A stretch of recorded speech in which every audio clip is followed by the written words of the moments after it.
Muy bien, continuamos a raíz del interesantísimo comentario de Celina Lertora. Le damos la palabra a José María Gil, si quiere hacer algún comentario, y por favor me dicen por el chat quienes quieren comentar, sugerir o preguntar algo, ¿sí? Así yo ya les voy dando la ordenación en el discurso. Muchas gracias. Sí, José.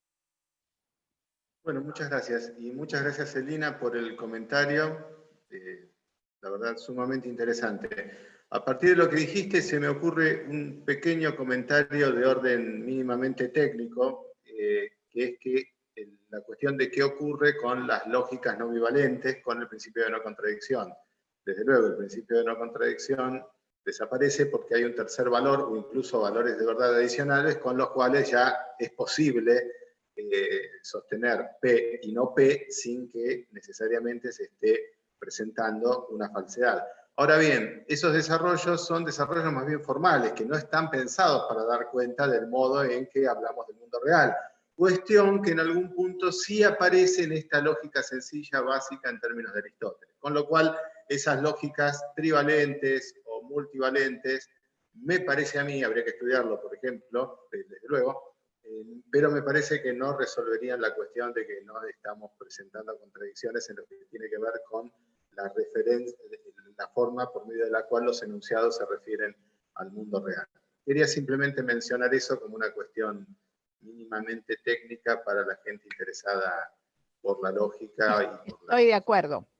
Estoy de acuerdo. La lógica bivalente es la que responde al sistema real del mundo, así como la geometría tridimensional. Las geometrías no euclidianas son modelos teóricos. Totalmente de acuerdo, sí. Sí, la profesora Luisa Ripa quería hacer un comentario. Bienvenida. Bueno, muchas gracias. En primer lugar, confieso que cuando vi la invitación para el homenaje a la lógica me sentí fuera porque no comparto muchos entusiasmos, en el sentido de que me parece que la lógica sirve a posteriori, pero no como un plan, por ejemplo, político, como un plan ni siquiera pedagógico. Sirve después para ver cómo fueron las cosas, pero me parece que los procesos responden a otras razones. Pero bueno, es mi manera. Y quedé absolutamente enganchada y seducida por ustedes, así que mi homenaje. Quería decir algunas cosas, sobre todo algunas cosas de Ockham me quedaron rebotando, pero sobre la última ponencia que nos toca a todos, ¿no? En primer lugar, que en el listado me parece que aquí están tomadas las cosas muy simplíquitas, porque están fuera de contexto. Tomo un solo ejemplo. La preparación de tierras puede ser legítima y puede ser ilegítima secundum quid. Pero dejo todo este tema, es decir, digamos, puestas así, las cosas son absolutamente contradictorias, pero en los procesos y en los discursos no están isoladas. Lo que sí me parece, dos cosas quería decir. Primero, a mí me gusta una propuesta escolar de Cullen sobre el pensamiento crítico porque es complejo, Es decir, el pensamiento crítico para Cullen incluye hacerse cargo de las dialécticas, hacer hermenéutica sobre los dialécticos y, por último, hacer lugar a las interpelaciones éticas. Entonces, es un pensamiento complejo cuyo resultado es el pensamiento crítico. Pero lo que sí me gustaría decir es que a mí me parece que esto que tan magníficamente describió José María con tanta propiedad, no es solamente un problema de poderosos contra ciudadanos, que además los poderosos en este caso, o según la propuesta de él, tendría que ser siempre los que están gobernando. Los que gobiernan dicen que los poderosos son los medios, por ejemplo, y que entonces Clarín tiene la culpa de sino que a mí me parece que aquí hay lo que me dio en llamar una esquizofrenia discursiva. Y utilizo el término de la esquizofrenia porque es un término médico que habla de una enfermedad y que habla de una mente partida. Y en ese sentido creo que el problema no radica solamente en los poderosos, sino que los poderosos pueden hacer lo que hacen, sean los poderosos quienes sean, ¿no? Como los individuos, porque muchos, o quizá la inmensa mayoría de los ciudadanos y de las ciudadanas, eh, tenemos a veces una esquizofrenia discursiva. ¿Qué quiero decir con esto? No el doble discurso que es, por definición, consciente y por lo tanto deliberado y mentiroso, sino la posibilidad de pensar paralelamente cosas que se contradicen, pero que como son paralelas, no colisionan entre sí. Digo, para no alargarme más, en clase yo solía decir esto: si cayera un marciano y escuchara a los docentes, a los curas predicando, a los políticos, diría, este es el mejor de los mundos, están todos de acuerdo. Tenemos que hacer que la justicia sea real y sea para todos, tenemos que eliminar la pobreza, tenemos que ser iguales entre todos, etcétera, etcétera. Es decir, no hay ninguna oposición a estos grandes lemas, digamos. Ahora, a la hora de nuestras elecciones políticas y de mercado, estamos lejos de elegir la justicia, la igualdad, la, la, la aceptación, etcétera, etcétera, a la aceptación de la diferencia y demás. Pero me parece que estas cosas pueden coexistir, entre comillas, tranquilamente. Por lo tanto, tomaría la última pelota de lo que dijo Susana. Me parece que aquí hay una gran tarea pedagógica por hacer, que es hacernos cargo de lo que decimos y de lo que no decimos, de lo que afirmamos y de lo que sostenemos o no sostenemos, ¿no? Me parece que esta cuestión que José María dijo, habló del pensar por sí mismo, es una tesis de Belte que a mí me encanta, porque para pensar por sí mismo hay todo un proceso de libertad, que consiste en liberarse de las cosas que no nos permiten pensar por nosotros mismos y en comprometernos seriamente por las cosas que realmente pensamos y que realmente queremos sostener. Bueno, nada más que eso. Muchas gracias, Luisa. Y ahora para darle la palabra a José o a Celina, pero solamente un minutito. Sí, o sea, adhiero a esto que dijiste, adhiero a esta esquizofrenia discursiva, adhiero a lo que también decía, bueno, José y Celina, ¿no? De ¿qué pasa con la pulcritud metodológica y desde dónde se puede interpretar también esa pulcritud metodológica, ¿no? Y por eso me interesó trabajarlo desde Ockham, sin obviar a todos los pensadores que ha tenido en cuenta. Y también por qué Ockham, por ejemplo, critica algunos enunciados de Anselmo y de Tomás de Aquino, ¿no? Es muy interesante esto. Y esto de pensar por sí mismo, pero reconociendo el pensamiento propio y lo que nosotros ponemos en lo que decimos. Porque muchas veces es negado, ¿no? Nuestro propio discurso es negado o es desconocido. Y me parece que ahí también hay toda una cuestión, ¿no? El desconocimiento de las consecuencias que lo que decimos puede llegar a tener, ¿no? Y cómo desde la educación a veces también se propende a mantener cierta ignorancia en las personas, ¿no? O sea, se niega que haya otro discurso posible sobre el mismo tema, por ejemplo. Y entonces ahí se propende a esa ignorancia. Pero no quiero ocupar, pues yo estoy en doble función de coordinadora y no les quiero negar la palabra a Celina y a José María y también a Nicolás Martínez, que quería hacer una pregunta. Sí, Celina. Yo solamente quería añadir a lo que dijo Luisa, en el sentido de que efectivamente hay una diferencia importante entre la simplificación sintáctica, tal como la vimos en la ponencia, y la realidad del discurso político cuando se habla en situaciones reales. Cuando, lo que ella dijo de la toma de tierras es un ejemplo claro. Aquí quería mencionar el problema que fue tratado por Vaz Ferreira en Uruguay hace muchos años, de si el discurso político tiene algunas reglas de comprensión o hermenéuticas que podrían también considerarse parte de la lógica, pero diríamos así, para usar una terminología de Mariandi, una lógica ampliada. Y resulta muy interesante que él, que ejerció cargos políticos, además de ocuparse, hablaba de la lógica viva y ponía ejemplos de discurso político donde digamos, no es que se enmascarara necesariamente en forma deshonesta, sino simplemente como retórica política, donde se decían cosas que reducidas a una esencia, digamos, sintáctica, sí, eran contradictorias.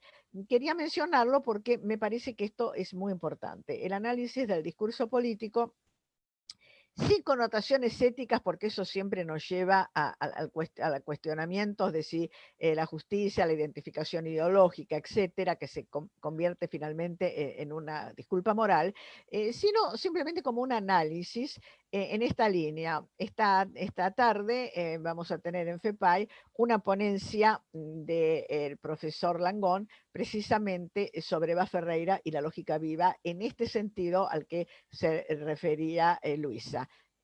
Por eso lo quería mencionar, porque es un pensador nuestro, es un pensador rioplatense, uruguayo, que muy tempranamente, a comienzos del siglo pasado, se planteó este mismo problema. Gracias, era eso lo que quería decir, nada más. Bien, sí, yo le voy a dar la palabra entonces a Nicolás Martínez y como ya estamos más o menos en hora, pero no quiero que quede ninguna pregunta sin hacer, también invitarlos a que a las 14 horas vamos a tener una mesa sobre la lógica en la modernidad. Va a exponer nuevamente Celina Lertora con el tema Dos modelos de la lógica escotista en la segunda escolástica, Poncio y Brixia, y la licenciada Romina Puley, el argumento humeano contra los milagros, con este mismo link.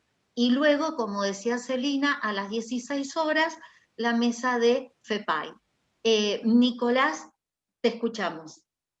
Bueno, primero también agradecer a Susana, a Celina y a José las exposiciones. Pensaba, es una pregunta, por ahí comentario, no sé si después José quiere tomar la palabra.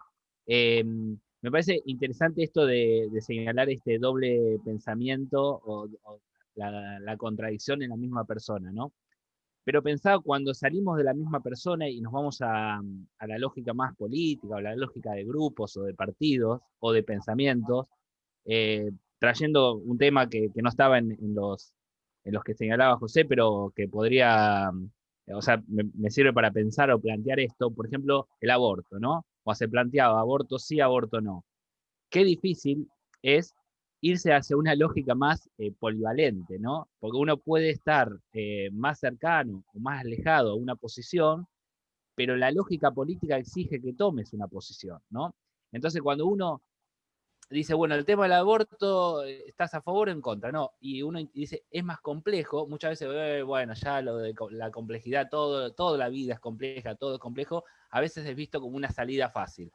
Pero en realidad, hay la lógica política exige tomar una posición. En la realidad, justamente también la lógica, todo lo que es la lógica, lástima ahora que se fue Gustavo, que estudió mucho más el tema de la lógica difusa, por ejemplo, aportan como grados de probabilidad sobre sobre dos polos opuestos, ¿no? Entonces, sí, bueno, en tanto uno comparte ciertos enunciados, está más cerca probabilísticamente a una posición, y en tanto comparte otros, también comparte algo de la otra posición. Bueno, nada, la lógica política de alguna manera siempre trata de expulsarnos de esos grados intermedios o esos grados más tibios, que para la democracia yo considero que son mucho más importantes que asumir posiciones tan fuertes y tan a veces planteadas como fanatismo, ¿no? O sea, cuando la discusión se plantea, sos un asesino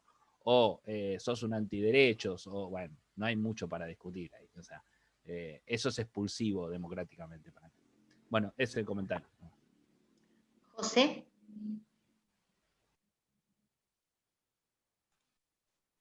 No, sí, sí, seguro. El análisis lógico en términos del doble pensar se refiere simplemente al hecho de que desde posiciones de poder se presentan ciertos grupos, no necesariamente una misma persona, enunciados que son contradictorios entre sí.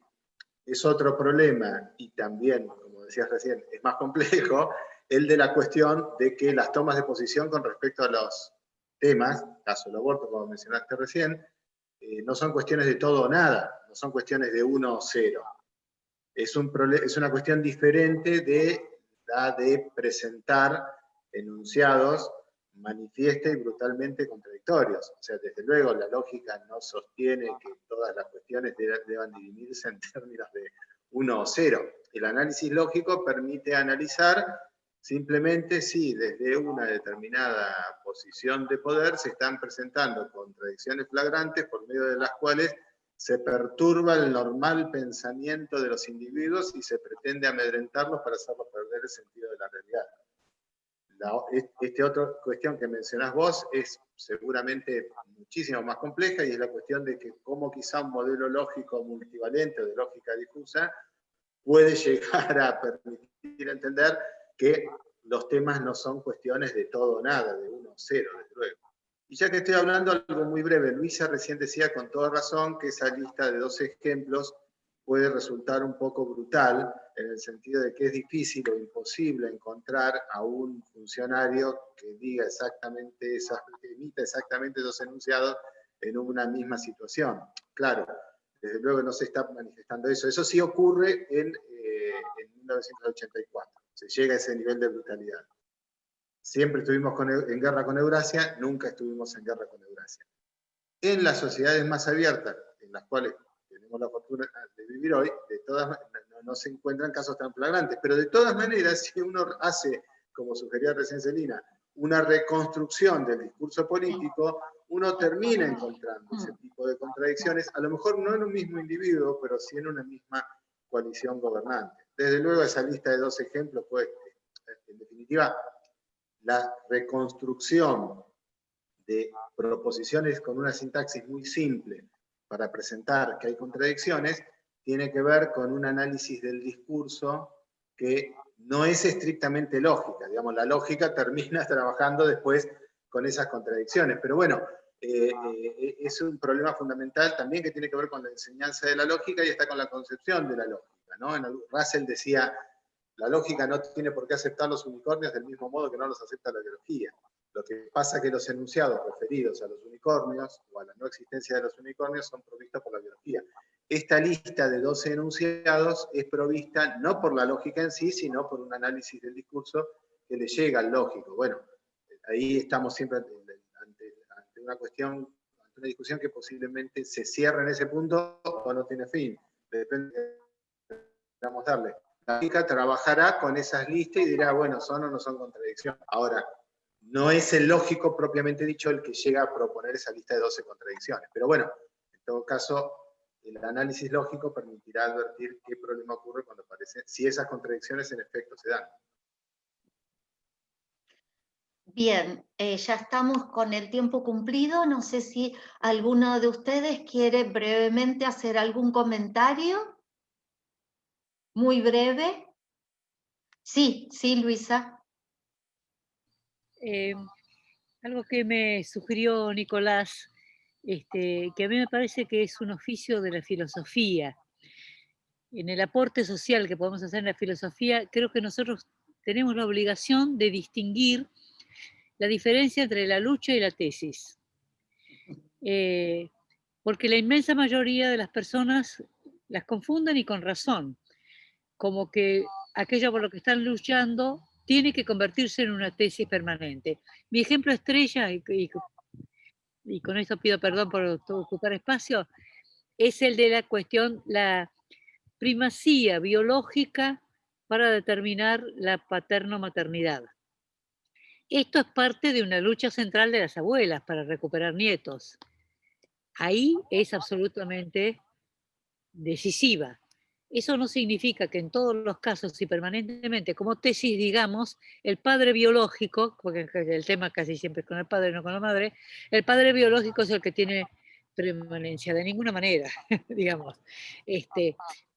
Lo sostenemos en una lucha, pero no lo sostenemos como una tesis permanente. Me parece que el lugar de la filosofía es el lugar donde se puede parar la pelota y poder hacer estas distinciones que en otros lugares son más difíciles.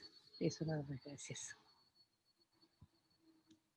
Muy bien, agradecemos muchísimo desde la Red Latinoamericana de Filosofía Medieval, con el aval de UNESCO, las presentaciones de hoy, los comentarios, la presencia de todos ustedes acompañándonos. Esto va a ser subido, estos vídeos, así que se podrán retomar para realizar artículos sobre estos temas, ampliar lo aquí dicho. Obvio que han sido unos minutos nada más, por lo tanto dan bastante para hablar e inclusive para organizar nuevas mesas de debate sobre lo aquí tratado.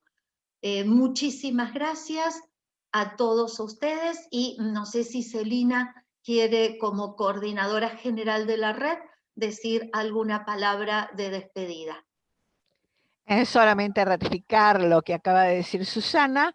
Me siento muy feliz de que la sección argentina haya inaugurado las actividades en este año de mesas online, que había sido un proyecto votado por la directiva el año pasado.